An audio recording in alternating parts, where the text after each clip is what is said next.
It started subtly, as these things so often do. A creeping chill in the air of a home that had once been my sanctuary, a flicker of something unreadable in my husband's eyes, a new, almost imperceptible edge to my mother-in-law's saccharine sweetness. For years, I had believed our life was a portrait of quiet success. We had a beautiful home, a circle of influential friends, and a marriage that was the envy of many. He was a rising star at a prestigious financial firm, his ambition a palpable force that I had always admired and supported. His mother, a woman of impeccable social standing, had initially seemed like a blessing, a constant presence of support, especially during the early, fragile years of our marriage. I see now that I mistook control for affection and manipulation for guidance. My illness came on slowly at first, then with a terrifying velocity. It wasn't life-threatening, but it was debilitating, a thief of energy and clarity, leaving me mired in a fog of fatigue and pain for the better part of a year. During that time, they were perfect. He was the doting husband, bringing me tea, fluffing my pillows, assuring me that all I needed to do was rest and recover. His mother was my shadow, managing the household with an iron fist clad in a velvet glove, dismissing my attempts to help with a gentle, "Now, dear, you just focus on getting better, we'll handle everything." And I, weak and grateful, let them. I relinquished control of the household, of our social calendar, and most foolishly of our finances. I had always been an equal partner in our financial planning, but the effort of scrutinizing statements and managing investments became overwhelming. "Don't you worry your pretty little head about it," he'd said, kissing my forehead. "I'll take care of it all. You'll see when you're back on your feet we'll be in an even better position." I trusted him, I trusted them. That was my first and greatest mistake. The first crack in the facade appeared on a gray Tuesday afternoon, about 8 months into my recovery. I was finally feeling a semblance of my old self, the fog beginning to lift. A letter had arrived from our bank, a standard notification of a policy change, but something about the account balance summary printed at the bottom snagged my attention. It was lower, significantly lower than I remembered. I brought it up with him that evening, careful to keep my tone light, casual. "Oh, that," he'd said, barely looking up from his tablet. "Market fluctuations, and some of your medical bills were higher than we anticipated, nothing to worry about." His answer was smooth, plausible, and yet it left a small, cold stone in the pit of my stomach. My mother-in-law, who was over for dinner as she so often was, chimed in immediately. "He's right, dear. These things are so complicated. That's why you have a brilliant man to handle them for you. You shouldn't stress yourself." The way they spoke in unison, a perfectly rehearsed duet, was meant to be comforting. Instead, it felt like a door being gently but firmly closed in my face.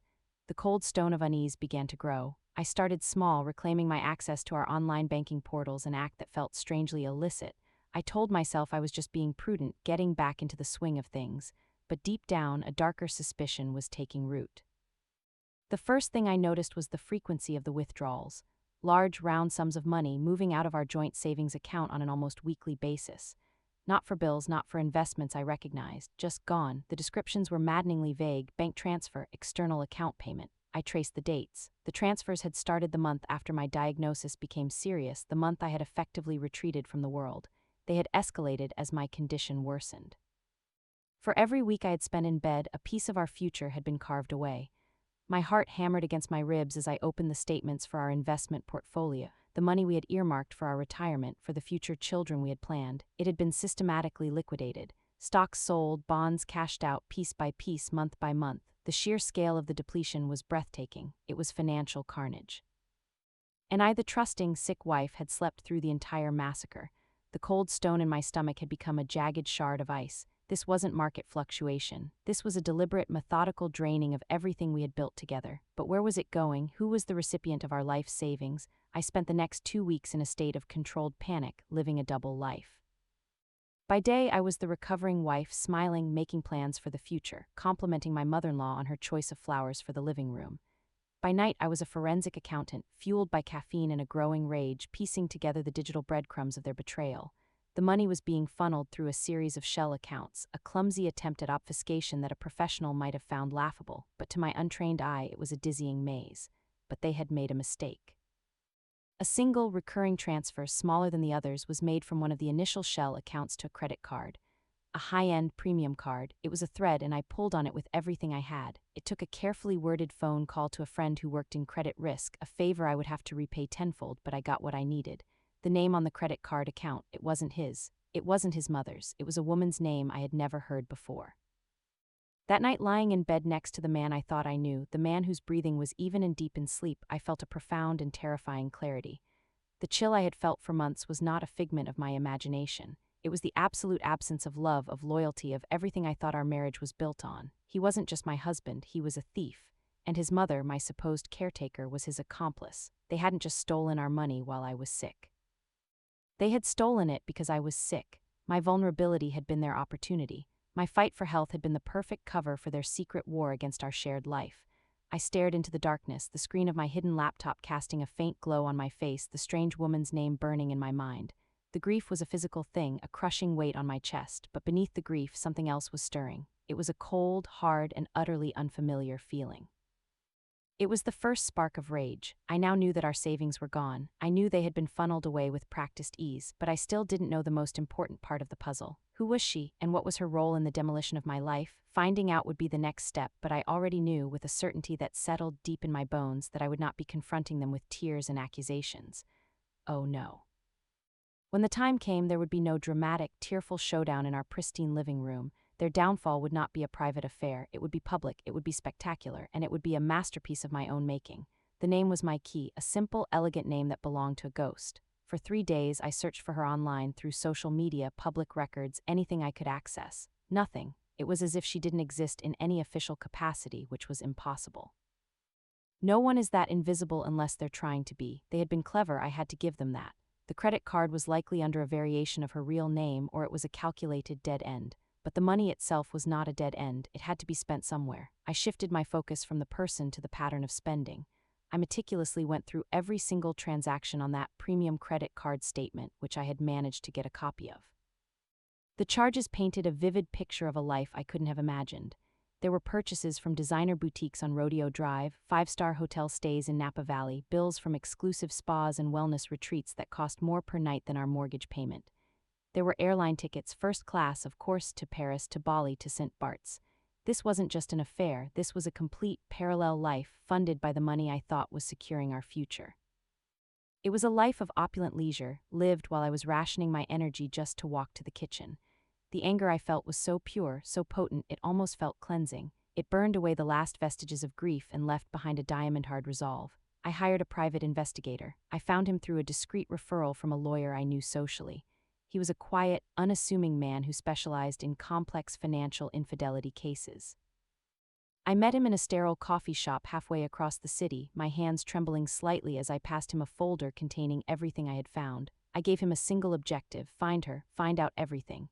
He was worth every penny of the money I had to borrow from my sister, money I swore to her I would pay back with interest. While he worked, I played my part. I was the perfect wife, slowly regaining her strength. I suggested a weekend trip, I cooked his favorite meals, I listened patiently to my mother-in-law's endless stream of passive-aggressive advice and thinly veiled criticisms. You're looking a little pale, dear, are you sure you're eating enough? A man needs a wife with a bit of vitality. Every word was a small twist of the knife, and every time I smiled back, I felt my resolve harden. I was no longer the victim in their narrative. I was the director of a play they didn't even know they were starring in. The investigator's report landed in my secure email inbox 2 weeks later. It was a bomb. Her real name was different, but only slightly. She was a lifestyle consultant, a nebulous title for a woman whose only visible means of support seemed to be my husband. She had an apartment, leased in a corporate name that I traced back to a holding company my husband had set up years ago for tax purposes. The address was in the most expensive part of the city, a sleek, modern high-rise I had once admired from the outside. The report included photographs. Him laughing as he exited her building. Him with his arm around her at an outdoor cafe, looking happier and more relaxed than I had seen him in years. And then the picture that shattered the final fragments of my composure: my husband, his mistress, and my mother-in-law, all seated at a table at a Michelin-starred restaurant, toasting with champagne. My mother-in-law was smiling, her head tilted affectionately towards the other woman, her hand resting on her arm. She wasn't just an accomplice, she was the architect. She had hated me from the beginning, had seen me as an obstacle to her complete control over her son. My illness hadn't been an opportunity for theft, it had been an opportunity for replacement. They weren't just funding an affair, they were auditioning my successor. That evening my husband came home talking about the upcoming annual gala for his firm. It was the biggest event of their year, a lavish affair at a downtown ballroom where the city's financial elite gathered to celebrate their own success. He was slated to receive a major award, the Integrity and Leadership Award, a promotion all but guaranteed. He wanted me to wear a specific dress, a deep blue one he'd always liked. "I want you on my arm looking beautiful," he said, smiling that smile I now knew was a lie. "It's going to be a big night for us." And that's when the plan clicked into place in my mind, fully formed and terrifyingly perfect. Their greatest pride was their public image, his reputation as a brilliant, ethical financier, her status as a respected society matron. They built their lives on a foundation of perceived perfection. I would tear it all down on the biggest stage they could provide. For the next month, I became a meticulous planner. I gathered my evidence, the bank statements, the liquidated investment reports, the private investigator's photos, the lease agreement for the mistress's apartment, the credit card bills detailing a life of stolen luxury. I spent hours learning how to use video editing software, weaving the evidence into a devastating narrative. I set the whole thing to a poignant classical score, the contrast between the beautiful music and the ugly truth making it all the more jarring. The centerpiece of my presentation was the photo of the three of them, the happy family I was never meant to be a part of. I contacted a tech-savvy cousin who worked in event production. For a generous fee and the promise of a story he could dine out on for years, he agreed to help me with the technical side. He would ensure that at the precise moment I chose, my video would hijack every screen in that ballroom. The company gala was in 3 weeks, 3 weeks to finalize my plans, 3 weeks to rehearse my role as the proud, supportive wife, and 3 weeks to prepare for the detonation that would vaporize the life I once knew and obliterate theirs forever. I looked at my husband, asleep beside me, oblivious.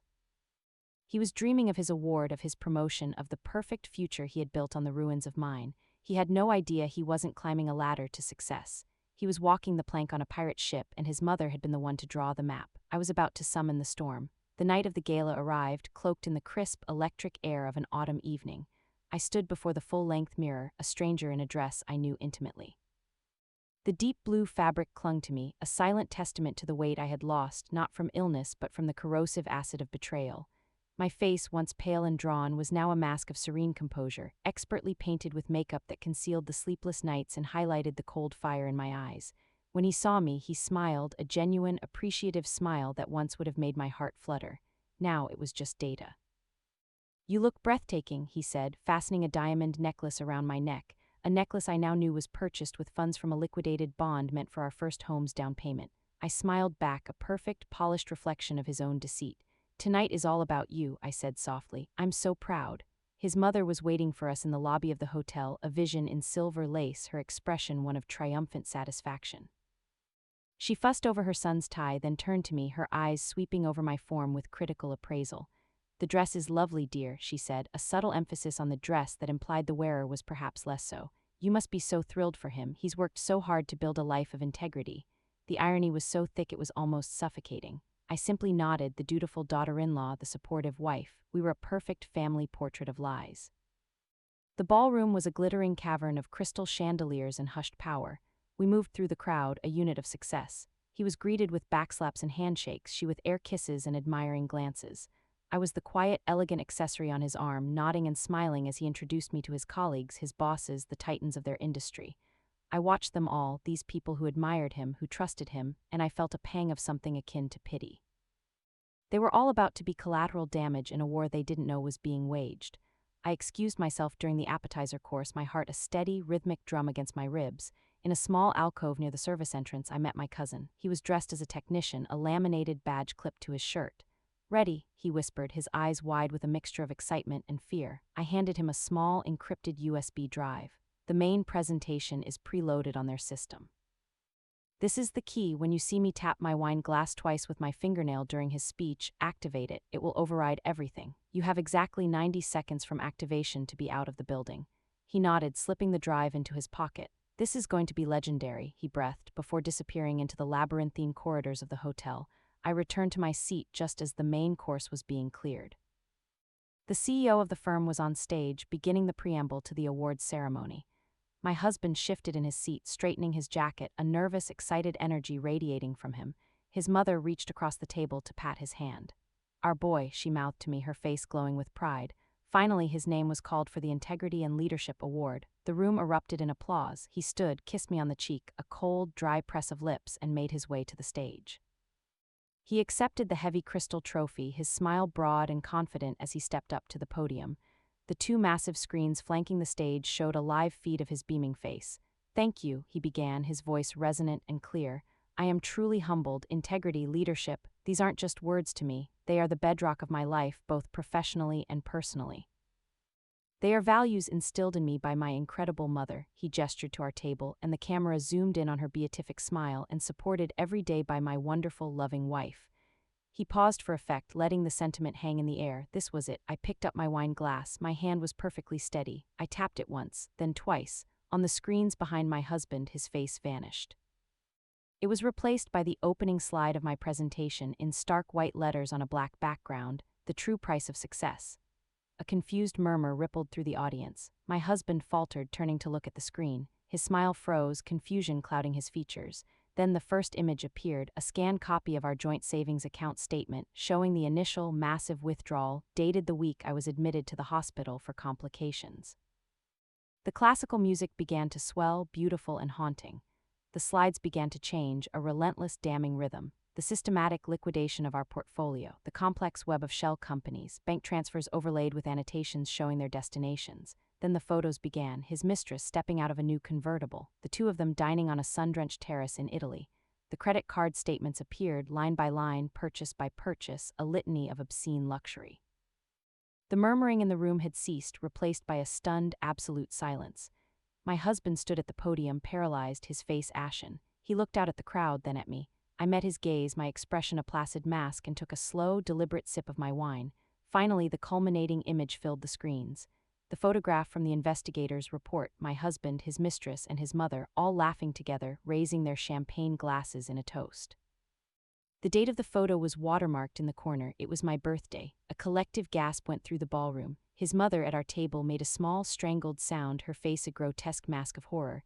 All eyes were on her, then on him, then back to the damning photograph. My work was done. The 90 seconds were up. The screens went black. In the deafening silence, I stood up.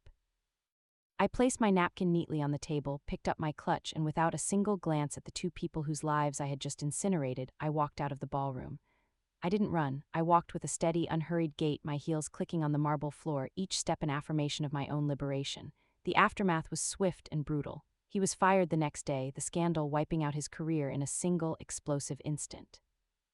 His mother became a social pariah overnight, her carefully constructed world of influence and respect crumbling into dust. The mistress vanished, her lavish lifestyle cut off at the source. I filed for divorce, and my lawyer, armed with an arsenal of irrefutable evidence of financial fraud, ensured that I got everything that was left and then some.